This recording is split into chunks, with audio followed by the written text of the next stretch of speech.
امشي حفيدي وابني وبنتي، امشيهم على البحر. احنا تقريبا الساعه 6 الصبح او 6 وشويه.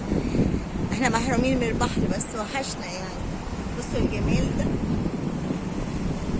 رايق، جو جميل. بصوا السماء.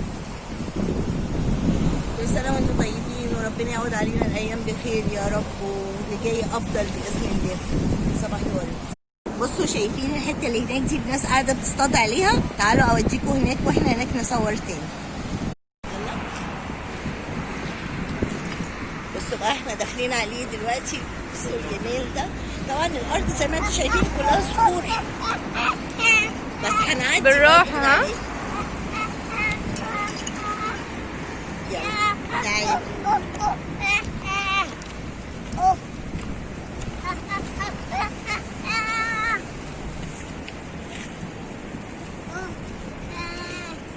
شايفين الجمال ده؟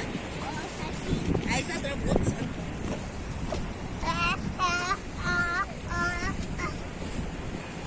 طبعا هناك معرفناش نتمشى، الصخور صعبه جدا، ومعايا